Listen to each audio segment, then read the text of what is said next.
Fala pessoal, tudo bem? Eu me chamo Rafael, antes de falar, né, responder as questões, falar sobre o tema, eu vou me apresentar. Eu sou cientista social formado pela Universidade Federal de Rondônia, tenho mestrado em educação e o doutorado em desenvolvimento regional. Eu trabalho com a questão indígena desde 2009, realizando iniciação científica junto ao professor Estevão, que é antropólogo, e eu venho então, desde então, trabalhando com alguns temas dentro da questão indígena, passando primeiramente, questão de identidade, quando falamos de indígenas em território urbano. Depois passei pela questão da educação indígena, posteriormente pela saúde indígena, tudo trabalhando essa relação entre políticas públicas e interpretação dos fenômenos culturais. E, mais recentemente, estou trabalhando com o que nós chamamos de etnodesenvolvimento ou né, empreendedorismo indígena. Não são conceitos que se negam, nem são a mesma coisa, mas estão ali relacionados. Então, em linhas gerais, eu venho trabalhando com a questão indígena desde 2009, né? Primeiro como orientando e agora, em 2025, como orientador de iniciação científica, mestrado e alunos que estão cursando doutorado. Então, eu vou falar sobre o tema e trazer uma proposição. Eu escrevi um texto sobre isso, publiquei na revista numa revista do Programa de Comunicação da Universidade Federal de Rondônia. Se eu lembrar o nome dela, eu falo até o final do vídeo. Mas se eu não lembrar, eu posso mandar o link para vocês, para quem está assistindo, ou deixar o link aí em algum lugar, tá? Mas nesse texto eu estava fazendo um debate sobre o que nós, acadêmicos, podemos fazer para impedir o genocídio do povo caripuna, né?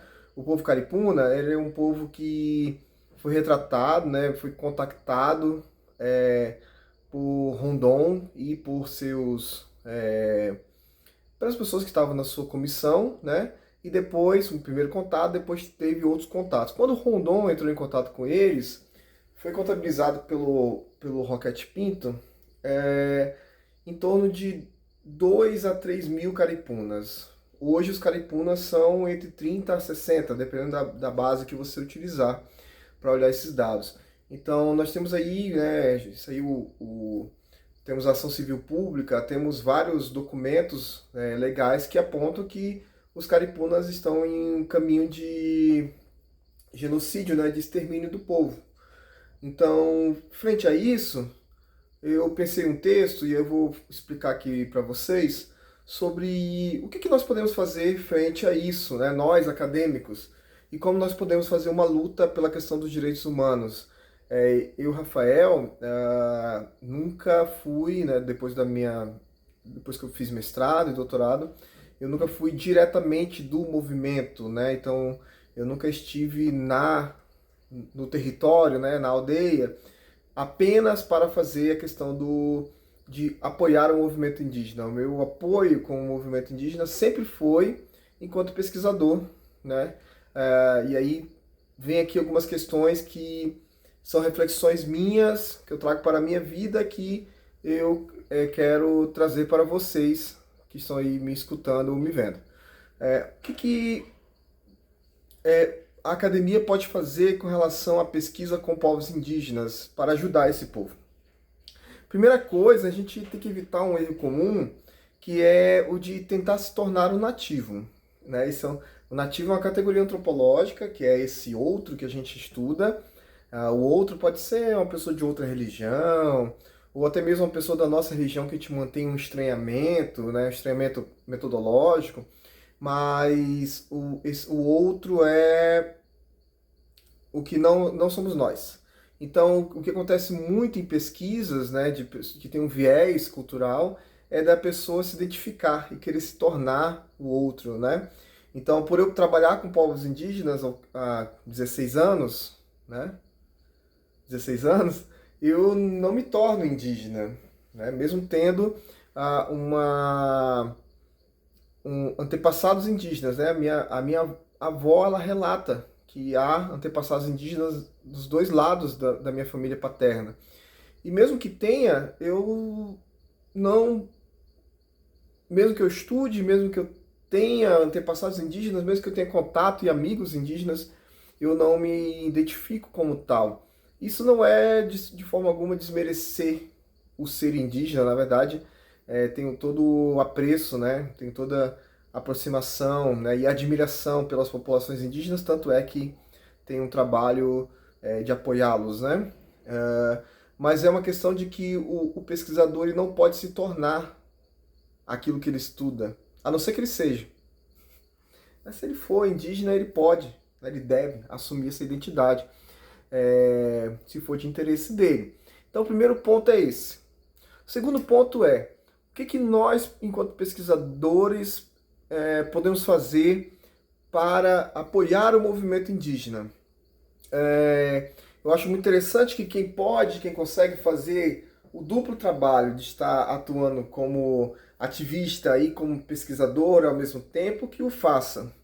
Mas eu tenho uma reflexão que eu gostaria de trazer para vocês, o que é uma pessoa que tem doutorado, mestrado, que tem, sei lá, uma graduação em psicologia, em direito, em medicina, o que ele pode fazer que é diferente, que vai além de estar ali apoiando o movimento, além de estar nas marchas, além de estar buscando ajuda no financiamento, né? Além de estar apoiando as associações indígenas.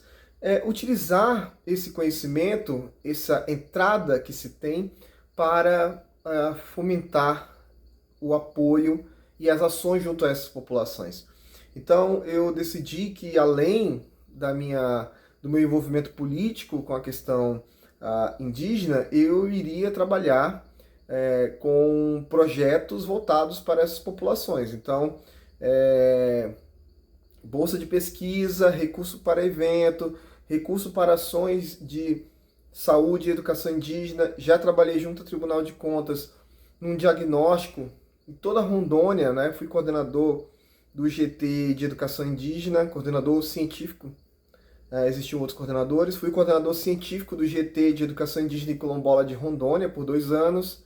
É um trabalho voluntário, né? Um trabalho difícil e voluntário, totalmente voltado para as populações indígenas. Coloquei 2 lideranças indígenas na articulação com o Tribunal de Contas, estudantes indígenas também, que fizeram seu TCC, fizeram sua iniciação científica, tudo dentro desse projeto.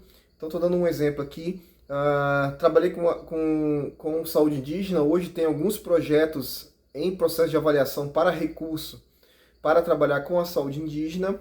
Então, eu penso assim que se você está em Rondônia e você tem um doutorado, que eu estou falando do meu caso, para você ajudar na valorização dos direitos dessas pessoas, tão quanto ou até mais você estar junto ao movimento, estar apoiando as pessoas, estar politicamente envolvido, vale muito a pena você colocar o seu CPF para você captar recurso para essa população.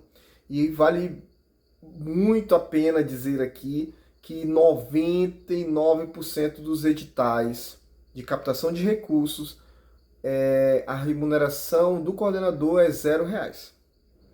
Então eu penso que atuar junto à proteção dos povos indígenas e a seus direitos fundamentais, seus direitos humanos fundamentais, enquanto pesquisador, desta forma é muito mais eficaz do que apenas ficar na militância. E hoje nós temos uma problemática que é a questão da militância virtual, né? Eu compartilho um post, eu faço um comentário, eu digo que pessoa tal não presta, e aí eu tenho uma sensação de que eu estou fazendo algo. Mas você colocar o seu CPF junto à União, né, CNPq, a CAPES, né, no estado FAPERO, e outras FAPs aí que você entra como parceiro, que eu já entrei como parceiro em outros projetos. Estou atualmente em 3 projetos, um em Brasília, um em Minas Gerais e um no Rio Grande do Sul, atuando como colaborador. Então, quando você tem essa essa... Peraí, estão me ligando.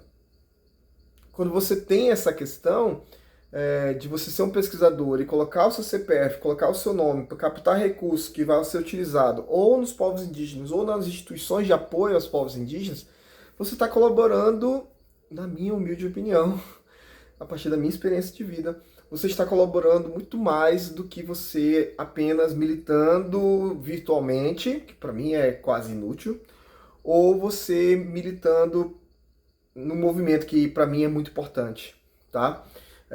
Então eu entendo que o que nós, que estou falando isso para vocês, que vão ter ou têm diplomas, né, de graduação, de pós-graduação, lato ou estrito senso, o que a gente pode fazer pelos povos indígenas pela manutenção dos seus direitos fundamentais?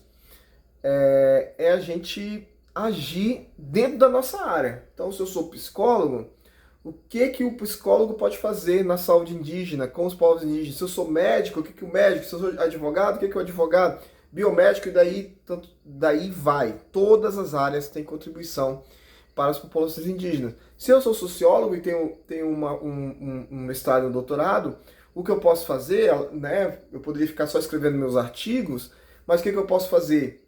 E é o que eu faço, é colocar o meu CPF em jogo para poder captar recurso e utilizar esse recurso junto às instituições que apoiam os povos indígenas e seus movimentos de forma legal, burocrática, institucionalizada.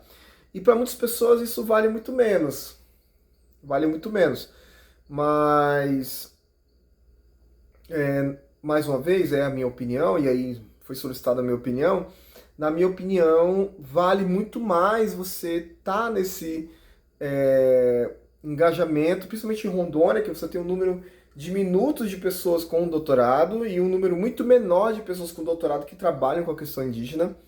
Então, eu penso que vale muito a pena você, se você quer contribuir, se você quer ajudar, você colocar o seu nome, seu CPF e o seu conhecimento, e o seu tempo, e a sua dedicação, e o seu fervor na garantia de direitos humanos dos povos indígenas a partir da execução de projetos que vão beneficiar essas populações. Se não as populações, as instituições que trabalham com essas populações. Então essa é a minha militância, eu chamo, né, de militância acadêmica. Eu defendo que se você quer defender os povos indígenas, você está no mestrado ou no doutorado, esse seu mestrado e esse seu doutorado, sua graduação também em menor escala, né, sendo bem sincero, a sua formação, vamos falar assim, a sua formação tem que servir a essas populações, né? E para encerrar, o meu orientador de doutorado, o professor Arthur Moretti, é um cara muito duro. Ele tem um coração muito doce, mas é uma pessoa muito dura, né? E eu lembro que na minha defesa, e eu lembro isso com muito carinho, na minha defesa ele chorou quando eu disse que, quando eu fui aprovado na tese de doutoramento, eu falei assim, falei para todo mundo que estava escutando, falei, agora eu tenho mais uma arma para lutar pela justiça e pela igualdade e pelos direitos das populações indígenas. Antes eu tinha uma outra arma, que era o mestrado, e agora eu tenho um doutorado. Então, e aí ele derramei uma mini lágrima do professor Arthur Moretti, e eu também chorei, algumas pessoas choraram. E eu penso que é isso. É a gente utilizar as ferramentas que a gente tem, sem invadir o espaço do outro, sem querer se tornar. Então assim, eu trabalho com povos indígenas, eu não sou indígena, porque aí eu tomo o espaço do outro, então eu estou fazendo um trabalho, um papel do colonizador, né? Então às vezes eu sou decolonial, mas eu atuo como colonizador. Então eu fico no meu lugar enquanto pesquisador, enquanto apoiador do movimento indígena e trabalho dentro da expertise que eu tenho na defesa dos direitos humanos, nos direitos fundamentais dessas populações. Para encerrar, eu quero agradecer o convite e fica aqui o convite para que vocês possam, assim que formados, estar trabalhando junto com a gente nessas ações. Sigam o meu grupo de pesquisa, né, que eu sou coordenador e tenho aí vários amigos e colegas que trabalham juntos com questões indígenas, quilombolas e outras populações, que é o Lepona, que no Instagram está com lab.lepona. e lá saibam mais das nossas ações. Um abraço e obrigado.